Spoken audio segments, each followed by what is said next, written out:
However much we try, and lots of us don't, we fall for the power of the photo image. So the news, as reported in Britain, was simple: Spanish police brutal, Catalan democracy assailed. I am not in a position to know the real facts about the violence, so I simply note that the estimates for those injured in Catalonia on Sunday vary from 844 to 2 in hospital. But so much was left out by the dominant account. First, the referendum was illegal under the constitutional law of Spain, reinforced by the Catalan Supreme Court. Serious votes normally need legal form, for good reason. Otherwise, they are more open to manipulation by those calling them, and therefore their results are untrustworthy. The whole of Spain has an interest in the future of Catalonia, since Catalonia is a part of it.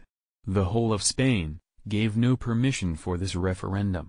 Second, our media made the same mistake they make here when they speak of the Scots, but mean the SNP. The Catalans are not the same as Catalan separatists. In the last regional elections in Catalonia, the secessionists did not win a majority of the vote.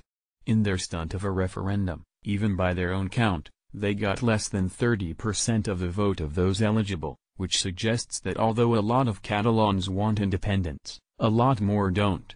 We knew that already. Now this minority will declare independence.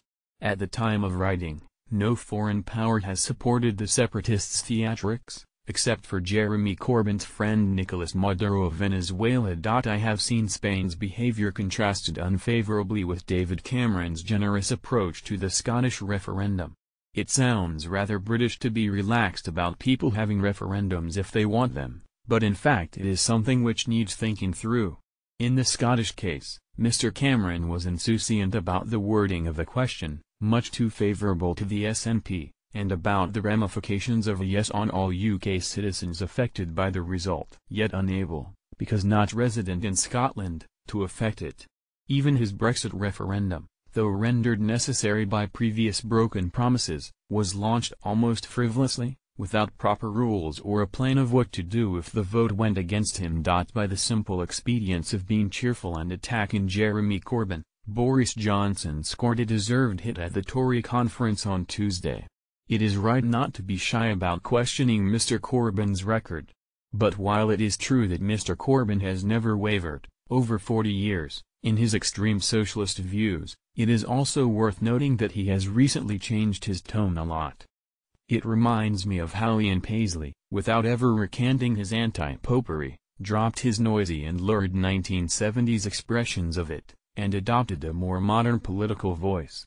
In his speech in Brighton last week, Mr. Corbyn almost completely left out one of his deepest convictions, the need for a return of trade union power.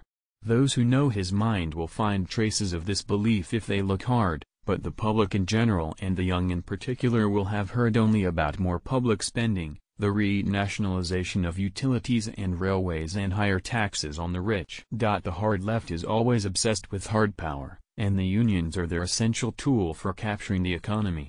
So when Mr. Corbyn barely mentions them, his omission is entirely deliberate. Neil Ferguson has just brought out a book called The Square and the Tower. It is about the omnipresence of networks, now, and in the past. At his launch party, suitably in some great tower of wealth in equally suitable St. James's Square, Neil was introduced by a man whom he described as my private banker, thus indicating that when it comes to networking, the great professor is on the money.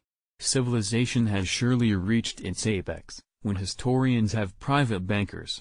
Unfortunately, my own banker is so private that I have quite forgotten who he is. Before Neil spoke, a woman friend and I were discussing a curious phenomenon of our time. We live in an age of unprecedented woman power, and yet another, perhaps even stronger trend contradicts this. Nowadays, in a way almost unimaginable 30 years ago, women are regarded as the best people to put up front.